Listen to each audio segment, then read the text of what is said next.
So today on the bench we have a new old stock Micronics D5CUB 430HX motherboard, and I can tell you this thing is actually a piece of crap because it has a design defect. Yes, a design defect. They've actually incorrectly routed one of the traces in the socket 7 layout, which makes it an MMX CPU killer. Not only that, it would kill Cyrix 686 CPUs as well.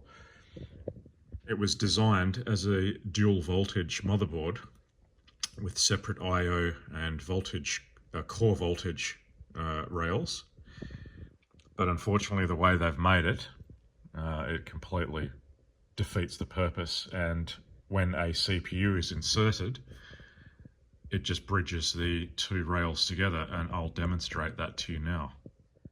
I just have my bench multimeter set to continuity mode, or beep test mode.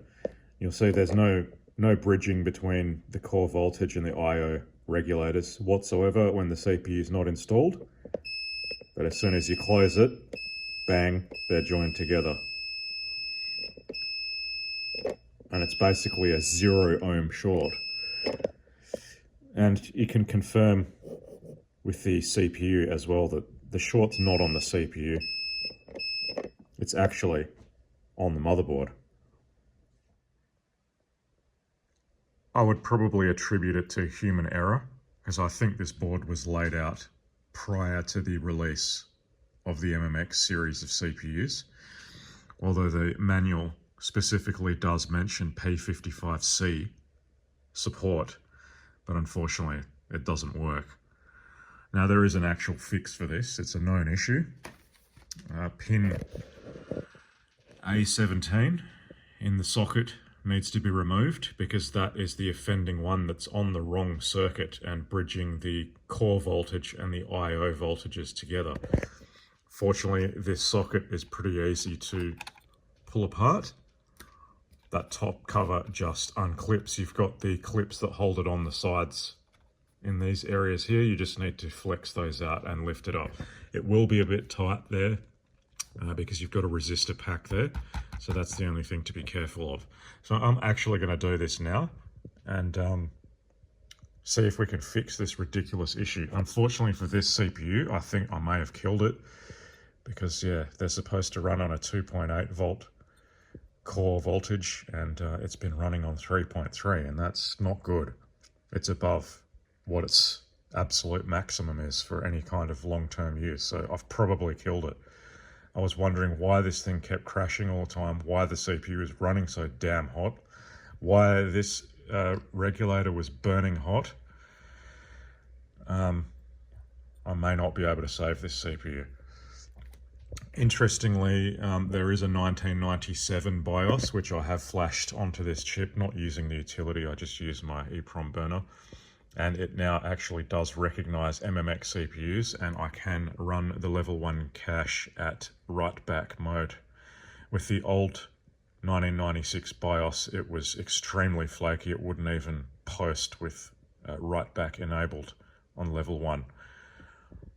And plus it was showing the CPU as a Pentium-S, which is not correct. The other thing is the primary IDE channel wasn't working until I put that 1997 BIOS on there. I think someone might have actually had the wrong version on here, but anyway, let's just get this thing fixed and see what happens. And there is a Vogon's forum article about this very issue if you wish to look it up as well. I'll post it in the comments.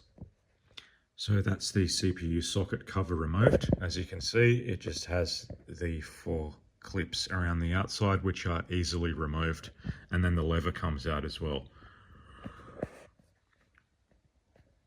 And you can see row A by the markings on the motherboard. Hopefully they actually got that correct, but I'm fairly certain they did. And it's pin 17 in the A row that needs to be removed, and that's going to be this front row here. So I'm going to go ahead and just double check that and then get the soldering iron out and rip that pin out. Because it's actually connected to an internal trace. It's not just a case of cutting a trace on the backside. That's not going to help you because there isn't one. So we're just looking at A17 now, and we can confirm the fault that it's actually on the wrong rail. It's supposed to be on these here, but it's not. It's joined up to these ones. So the only fix for that is to rip that pin out, and that's what I'm going to do. So that pin is now removed from here, and I'll say that was actually ridiculously easy. Anyone can do that has a soldering iron. It took literally less than 30 seconds. This is the era prior to reduction of hazardous substances, so it's good old-fashioned lead-based solder. Yeah, ridiculously easy. And the pin is completely intact, so if a mistake was made, it wouldn't actually be that hard to put it back in there. But let's hope I've got it right. So we'll test that now and see what happens. So let's just test that now. Continuity check mode, CPU installed. Looks like the problem's solved. Whether this CPU is going to live or not is another question, but let's power it up and just take some measurements to make sure it's running at 2.8 core voltage now.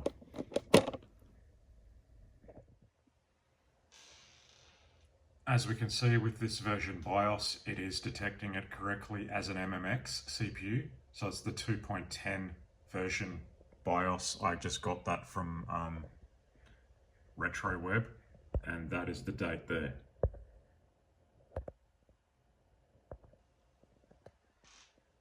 Now, for some reason it won't actually go any further than this now. I might need to reset the BIOS yet again. This battery is flat, so it's kind of getting corrupted on a regular basis. But the good news is I now have my split voltages. I'll show you that now. And if not aware, socket 370 heatsinks, actually, the non-Tualatin ones, actually fit perfectly on socket 7 as well. Primary master. Interesting. Why is that? It's a CF card, so that's why it was sitting there. Anyway, screw it. I'll play around with that shortly. For now, let's measure this one. 2.8 volts. And for I/O, 3.3. So that is now correct. Let's see if I can get this frickin' CF card working again. Hopefully this isn't an issue with the I/O voltage, but yeah. Just as a side note, now that this voltage regulator is actually doing something, it is ridiculously hot. So you definitely want to have a fan blowing in this area. So I've eaten my breakfast and left this thing going, just with the PC player benchmark at 640 by 480.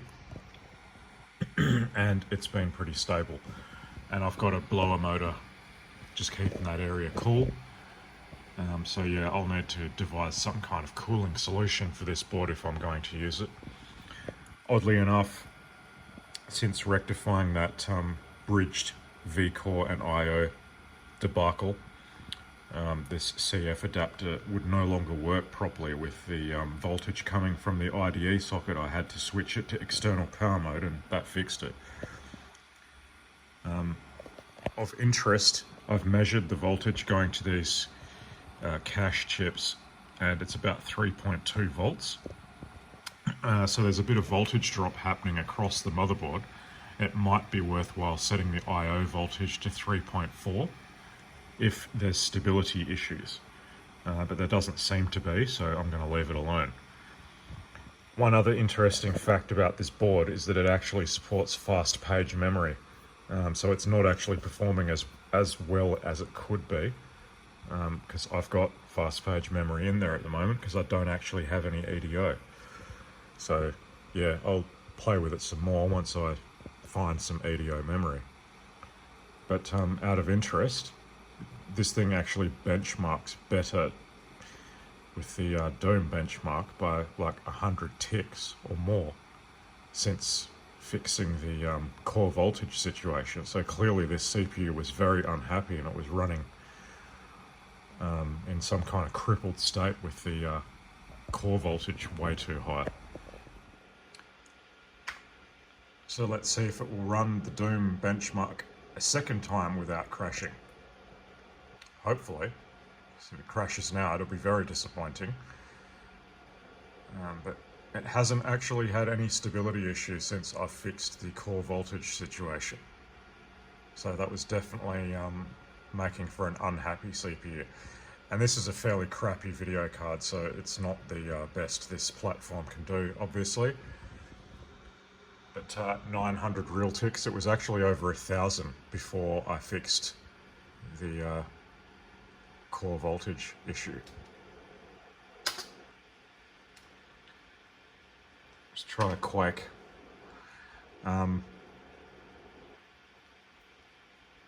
Yeah, so 320 by 200 is perfectly fine, but anything higher than that, it starts to suffer because, yeah, this video card's a piece of crap. I will, I guess, buy a better one now that I've actually got something to use it on. I'd probably go with the ET6000. I'm not going to get a Voodoo because, yeah, they're ridiculously expensive these days, and what's the point? I just don't see the point. I can play Quake with GL style graphics on my Linux box these days at 1,000,000 frames a second, 1920 by 1080, and yeah, that machine cost me $0. So why bother? Just for amusement, let's see what this has to say. Okay, that's interesting. So that CPU score has actually gone up as well. That's actually 2,425 megahertz, not 242. Let's get that CPU scale. There you go, 2,425 megahertz. Utterly ridiculous, but that's not, this is the wrong era for this application. Let's have a look at SpeedSys. This is another thing that was crashing and unstable when it was running at 3.3 volts. And yeah, it's not actually meeting what a P55C233 should be, and I suspect that's because it's got fast page memory in there, because it is running in a crippled state. But it's pretty close, and maybe that P55C233 scale is measured on a machine with SD-RAM, I don't know, or a faster chipset, but it's pretty good. It's still way better than when it was running at 3.3 volt. It was like 130 something when it was running at 3.3 volts. So these CPUs obviously can do things to save their lives when they're running in an abused state. Were these the first CPUs to have throttling when overheating? I don't know. But that's impressive, the fact that it was trying to save its own life when it was overvolted. Anyway, it's fully working and it's rock solid stable now, so I'm happy with that. I just have to decide what the hell I'm going to use it for.